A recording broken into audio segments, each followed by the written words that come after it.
25 years. Has it really been 25 years since this game graced our screens and blew us away? Rather than counting backwards and giving ourselves a shocking flashback, let's just presume it's accurate. For me, Flashback will always be an Amiga game, a game which built on Delphine Software's Another World, or Out of This World if you're American, and created something even more dazzling than what came before. It's not a sequel to Another World, but it was developed by the same company, and it uses the same rotoscoping technology to create fluid movement unheard of before. Well, unless you count Prince of Persia, which you probably should. Oh, and Karateka, or Karateka, whatever you call it, from 1984.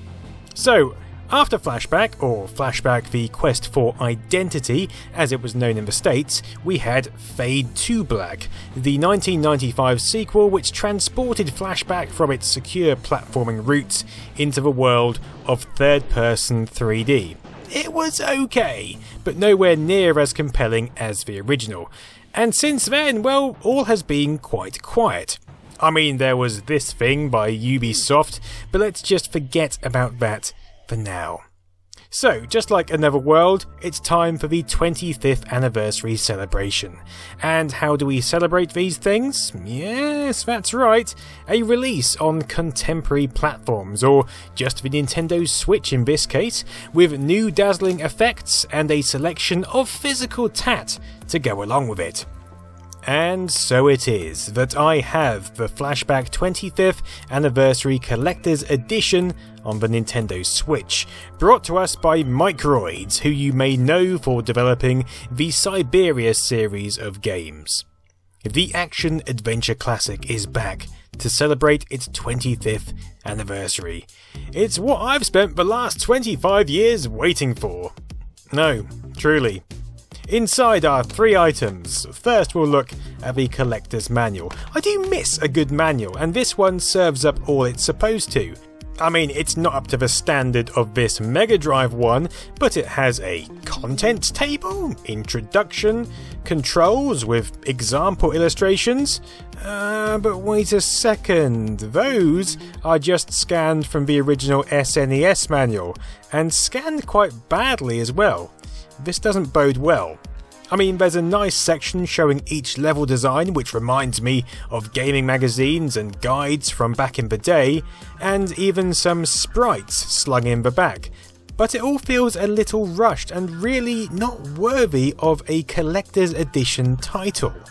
Next up is a tin game box, styled like a North American SNES cartridge, post a compacting machine accident. It's not really a system I associate with Flashback, but worldwide it's definitely more recognised than the Amiga version. Still, I would have preferred a floppy disk tin incarnation. On the back it says 2142 AD, you're Conrad B. Hart, Galaxis Bureau of Investigation agent. Right now you're stranded on a faraway planet. Yes, we've had 25 years to get acquainted with the story. If you don't know it already, then you're probably not going to be buying this game anyway.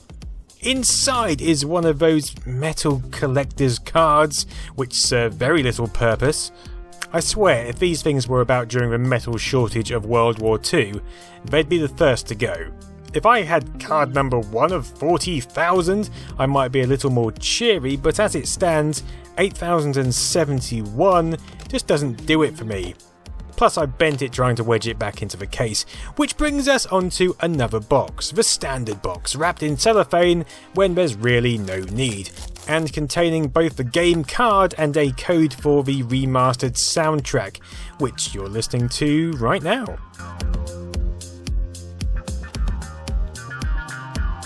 So we can put the game card into the tin box, and really this one serves absolutely no function anymore.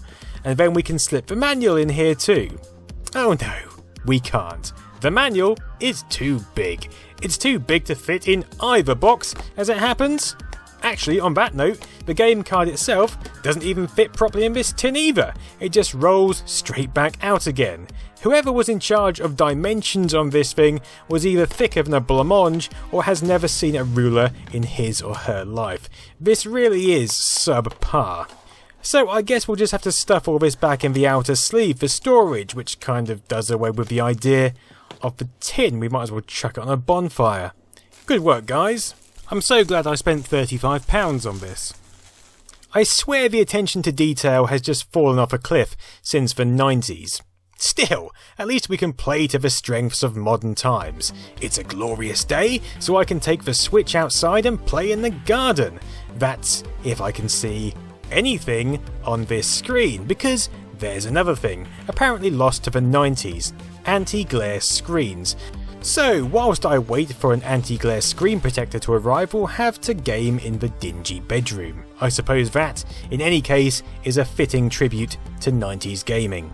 So, time for a flashback. Even though it looks like we're about to enter the Matrix. I guess that's still a flashback. Ah, here we are. That familiar, dazzling intro.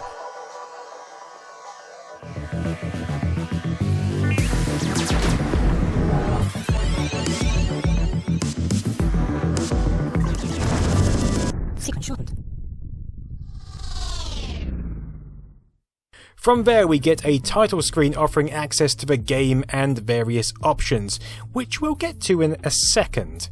Now, upon starting the game, we're offered a choice of 3 save slots and whether we want to play the game in classic or modern modes, with all the bells and whistles. It doesn't really matter which you choose here, as you can turn on and off the various options in-game.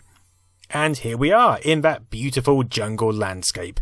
These are the default visuals we're provided with in modern mode, and really, it's just a couple of filters, which I guess serve their purpose, but it's a far cry from even the filters offered in Sega's Mega Drive collection I recently reviewed. But anyway, we can turn off the various options by pressing the minus button and navigating through the menu.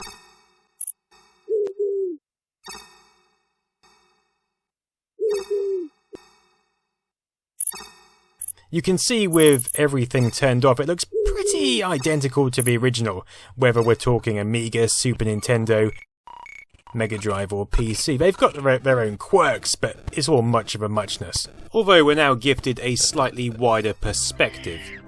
We can also choose between 8-bit sound effects or modern interpretations, switching between the new and old soundtrack at the same time. It's personal preference really, but I do quite like the new sounds and music. Anyway, let's crack on. Now, the modern game offers us a number of changes over the original.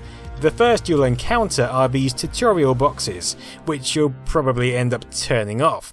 But they're certainly useful for new players of the game, especially interpreting the somewhat condensed controls of the 90s. But we also get an incredibly handy rewind function, and if a game ever needed a rewind function, it's Flashback. The number of times I've run into electrical surges or fallen off ledges is excessive. Having a rewind may reduce the longevity of the game, but for me, it's essential to maintain my interest. I remember playing Flashback in the 90s and just getting so frustrated I'd abandon it. Then I might return in a few weeks, get a bit further and abandon it again. That annoyed the crap out of me, so I welcome Rewind greatly. I also welcome the varying difficulties. Whereas easy mode allows you to rewind as much as you'd like, normal only allows you to roll back time to a maximum of 2 minutes for the entire level. So you might rewind 10 seconds on one death, 20 on another, 30 elsewhere, but the total can't equal more than 2. It's a nice compromise and really helps ease that frustration. Given modern consoles provide a compendium of buttons and sticks, we've also got a choice of control options, which is both somewhat refreshing and incredibly infuriating. It's nice to have additional ways to unholster your gun, for instance, so whereas the original you need to press a button to holster or unholster it, here you can just hold down the left trigger and get it out, with the right trigger to fire, and when you release the left trigger it's holstered. Now this would be fantastic, but it's all too easy to press one of the buttons that unsheathes your weapon, and this then reverses the action of the left trigger, meaning that you're trying to fire without a gun in hand, and it's incredibly infuriating. But it's not just this layout which annoys me. Responsiveness isn't up to the original game standards. I mean, Flashback was never an itchy trigger finger kind of game, but it offered enough reaction time to get you through. Here it just feels like you're working through a thin layer of porridge, and it's just enough to push my irritation over the edge. Thank for that rewind feature. I mean, what's left? Oh yes, there's a bug, or what I presume to be a bug. It feels like a bug, which means when you start a new save file, say using classic mode rather than modern, if you then go back to a previous save file which you were playing in modern mode, it will just retain the classic options, meaning you either have to change all these options back manually or start a new save file, switch it to modern mode and then go back to your previous game. It's a bit convoluted, but you know, I suppose you won't encounter it very often.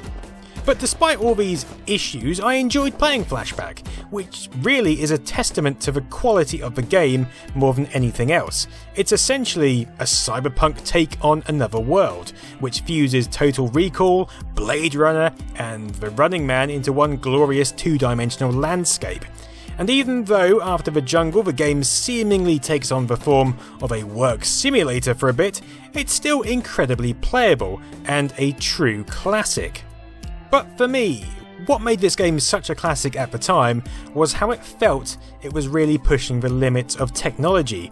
Watching this run on an Amiga or Mega Drive or even SNES was mind-blowing compared to everything I'd seen before, and that was a huge part of the hype and the experience. Some of the best animation and graphics I've seen for a long time on the Amiga.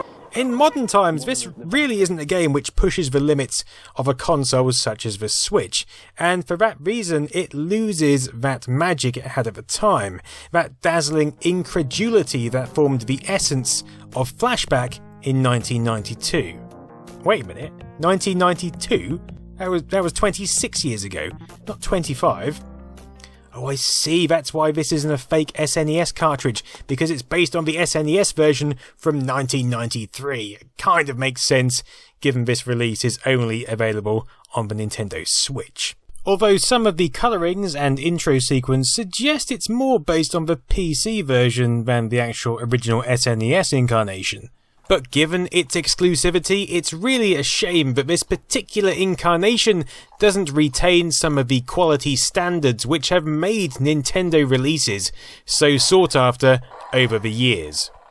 So if you're a fan of the original, and most people are, it's worth grabbing the standard version for some handheld flashback gaming. It really works quite well on the small format, although simulating the CRT in a 16:9 perspective does bother me a little bit. But if I were you, I'd steer well clear of the collector's edition.